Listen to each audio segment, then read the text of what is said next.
welcome to Travel Chat. This week I was thrilled to be able to chat with a few members of the Must Love Travel family to discuss their recent experiences at the Walt Disney World Resort. I spoke with Rick Howard, who happens to be the owner of Must Love Travel and recently stayed at Disney's Grand Floridian Resort. I also spoke with Suzanne, who is one of Must Love Travel's most experienced and top-selling travel advisors, who recently enjoyed a stay at Disney's Pop Century Resort. I was excited to hear their thoughts on topics such as transportation, dining, and evening activities. Let's take a look at our conversation. Talk to me about the transportation situation from the resorts to the parks and, between resorts. I know you stayed at Pop Century last week. So what was your experience from that resort?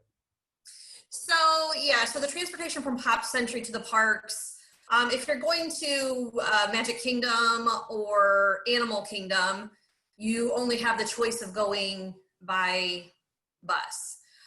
Buses do flow. They constantly come because they know that there is the social distancing that you have on the buses, so they need an abundance of buses to go to the parks.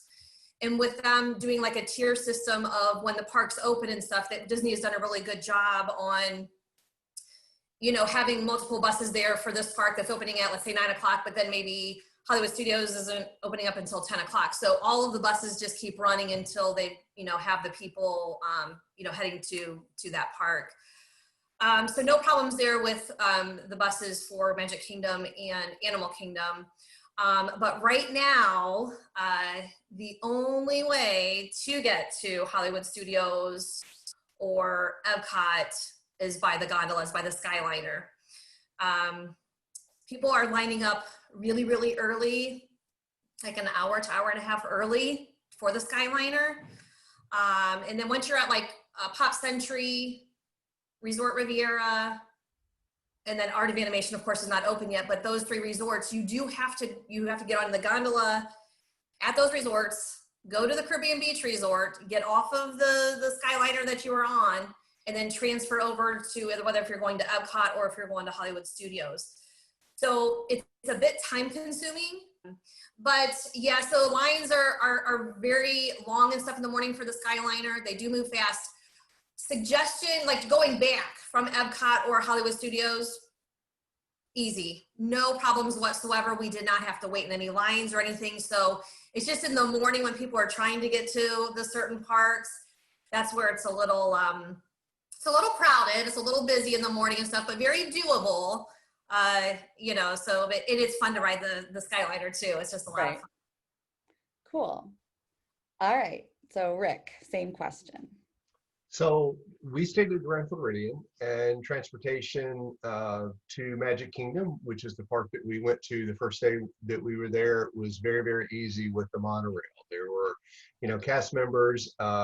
When you got into the monorail queue, they would take your temperature, invite you into the queue line, which is the morning we went, actually very, very short. We waited just a few minutes for the monorail. They are kind of restricting at least one bench, depending on how busy the monorail queue is. They're asking a family to be on one bench. In most cases, they're asking a family to be in one car, and they're separating them that way. They do have a vinyl kind of hang-up partition between the individual cars, which is different. So that was really, really simple. Just hop on the monorail. One stop to Magic Kingdom was really, really easy. The next day we had a car, so we went to Epcot. We planned on going in the morning, and so we just drove over and parked in the same situation. Just very, very easy to get in and out. Cast members, loads of cast members, directing you, reminding you if your mask is not covering your entire face, to make sure that you cover your nose is primary thing. Everybody we saw was compliant with that, and everything just really, really flowed easy. It was easy to get, like I said, on and off the monorail. It was easy to get in and out of the parking lot when we chose to do that. Same thing with the buses on Saturday. If we had chosen to take a bus to Epcot, lots of buses coming in and out. It was just our choice. We wanted to have our car because we were going to be going home after that, or actually going to Disney Springs after that. So, just our choice to do that, but it would have been super easy to take a bus as well. And you know, lots of buses in and out. There weren't long lines for that there. So very, very easy. Let me ask a follow-up question about, because having a car, uh, from what I've heard, the trams are not running in the parking lots. Is that still true? That was the case in Epcot on Saturday when we were there. There were no trams, and there were signs up that said, you know, that the trams weren't running. And I guess they're social distancing the vehicles as well because they're filling in every other space, which is kind of funny. The lots fill up really quickly. You know, we got in on the right side when we came in, and we were only there for a couple of hours. We just wanted to kind of walk through and enjoy some of the food and wine stuff, and then we had plans for lunch, so we kind of just breezed in and breezed out. Well, by the time we left, they'd already started filling the other side. And there were big signs up, you know, like the, you know, the standee kind of signs that Disney uses saying that the trams weren't ready. But frankly, if you've got a car and you park in the lot, it's really just a short walk. You're going to walk a lot more at Epcot than you will from, you know, the lot to the front of the park if the trams aren't running.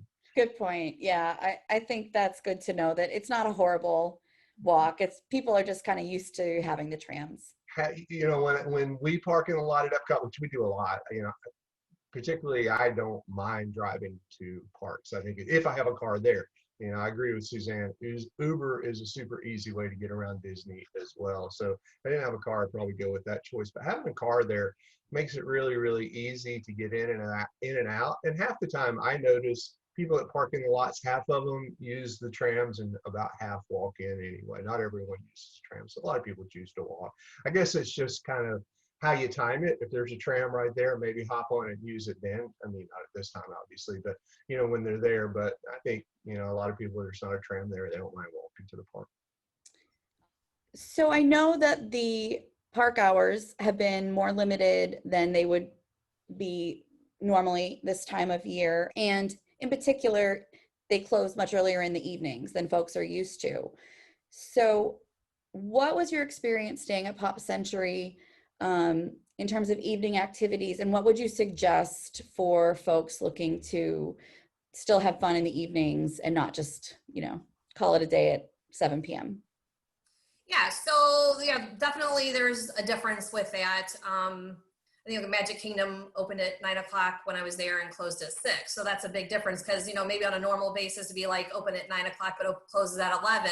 Right. So you didn't really have to worry about those evening entertainment, like what am I gonna do? But what we did was we would go back to the room and of course rest after the day because we really didn't come back to the hotel like we maybe normally would have to like have a little bit of a rest or just, you know, change shoes, chill out for a little bit. We didn't do that. We just stayed at the park pretty much from morning until, you know, right before it closed. And then, you know, we would come back and, you know, get changed or whatever. We went to Disney Springs, you know, did some shopping. We ate at the Polite Pig, which is fabulous. And then, you know, in a couple of the evenings, like when the park closes at 7 or 8, I'll have to be honest with you, it was kind of nice because we, you know, got back, showered, and we really kind of relaxed. Where normally it's like just, okay, we got to get back. We got to, you know, it's like 11 o'clock, let's get showers and we got to get up for that next day. Where really it was a little more relaxing, I have to say. Than just always like go, go, go, go, go with no relaxation or any time, you know, in between there. But Right. I personally didn't mind the parks being closed a little earlier. But, you know, things to do. If you're not staying at Pop Century or Resort Riviera or Art of Animation or Caribbean Beach Resort, go ride the Skyliner. You know, go, you know, to, you know, whatever park's closest to you and, you know, get to another hotel, like one of those hotels and ride the Skyliner. I mean, that's very inexpensive. It doesn't cost you anything for your entertainment. And it's actually different at night than it is during the day. So, you know, we did that, you know, during the day. We did it in the evening and stuff. So that was kind of nice. And swimming. I mean, we did have a pool day, like a midday afternoon on a off day, but you know, swimming in the evenings and stuff, the parks or the pools are open. I want to say the pool was open until 10. So, you know, you have that type of thing to do too, and just kind of relax at the pool, or just, if you don't want to swim, just go grab yourself a lounge chair at a quiet pool or something and just relax and enjoy the weather. So there's things to do. So it just depends on, you know, how much you like to do or not do, but I found it to be a little more relaxing than previous trips where it was, I wanted to be at the park from morning until night. you know Right. what I mean? But now we actually have a little bit of extra time in the evening to do whatever we wanted to do extra. So I mean, we did kind of the same thing. We weren't at the parks that late, so we just kind of hung out around the resort. Found a nice place for dinner. We were only there the one night in this most recent trip that we did. It really didn't bother me that much that the parks weren't open that late. We had a specific kind of itinerary that we were on anyway, so we had a dinner plan that evening. We went out actually at our resort, or no, actually just hopped on the monorail and went around to the Contemporary and had dinner at Contemporary. Like Suzanne said, it wasn't the Skyliner, but it was just nice taking a ride around on the monorail Yeah. and, walking through the resorts, just walking around the grounds of the Grand Floridian. Of course, there were no fireworks to see, from the beach. I don't think, you guys know more about the schedules than I do. I don't think the electric light pageant is running right now. Interesting thing, this is going to be a real sad mark in history because that is the longest running parade event in history, right? It's the longest thing that Disney's been doing continuously. I know you Disney trivia folks that might be watching this probably are going to research this and all, but I remember reading this before the pandemic that it was one of the longest running, whatever type of parade, however it's classified, of its type. So to see it end, not end, but see it take a pause for this, it's kind of sad, Yeah. because it's been doing it every night for like since the 60s. It's crazy, 70s, but a long time. So, but even without the parade or the fireworks or that kind of thing, that you would normally see from the Grand Floridian or the Contemporary or even Wilderness Lodge, one of those around that Bay Lake area or Seven Seas Lagoon, it's still just nice to be there, and knowing that we are visiting one of our favorite places in such a unique time in world history, to see, the folks that are coming out and enjoying just being there is kind of a nice way to remember it right now, I think. I think that's a great point. I love your pictures just sitting down, with the water behind you at the Grand Floridian. And it reminds me, I've always said I could go to the Grand Floridian and spend a long weekend there and never see a park. I've actually done that. I've Sure. actually spent 2 nights there and never, I dined around the monorail, I went to the pool and just enjoyed the grounds. So Yeah, these it's are really beautiful resorts. Yeah, and it's just wonderful to see how, I mean, we are in such a strange time in our lives, right? But yet to see the things that we know need to continue to happen, like Disney landscaping, right? They're walking around with their face coverings on and taking care of the topiaries and taking care of the grounds. And, they're making sure that everything is, as Mickey would say, that everything is clean and ready for show, and it was just awesome to see. So. Cool. Rick, kind of a follow-up to when you're talking about dinner, was the mobile ordering, because I know now some of the table service restaurants are doing mobile ordering. Did you find that to be convenient?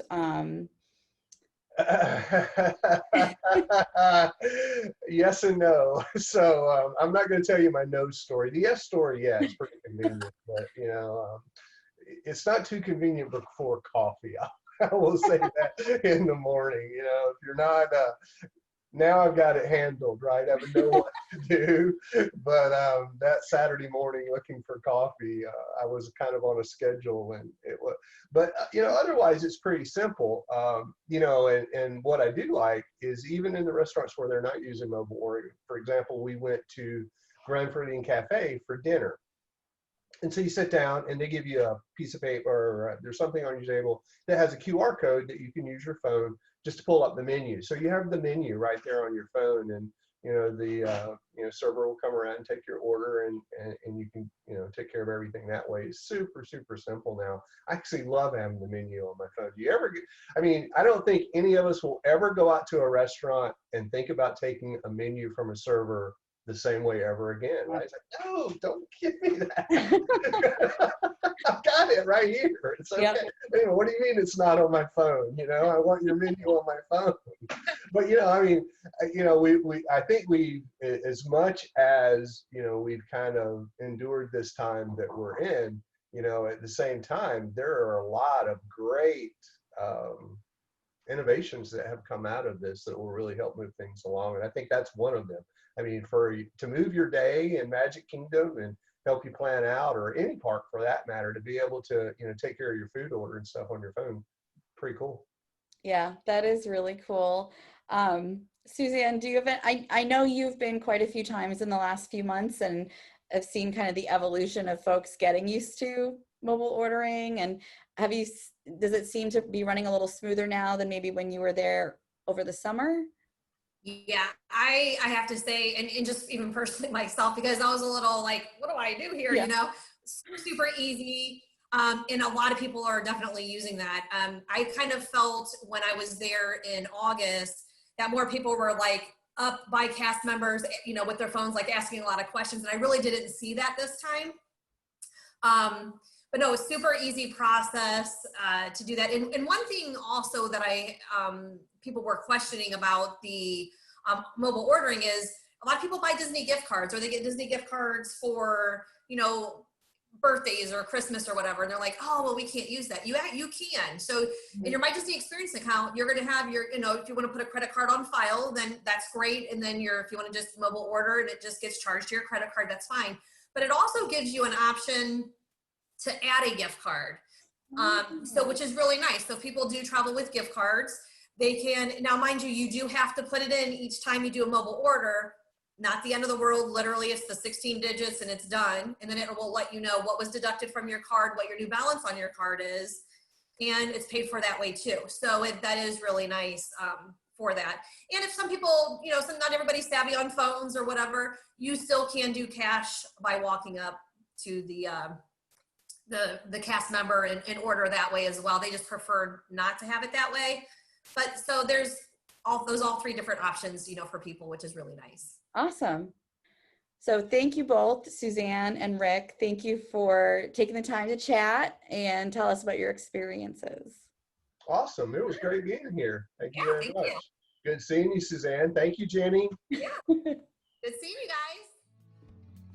A special thank you to Rick and Suzanne, and thanks to all of you for taking the time to check out this week's Travel Chat.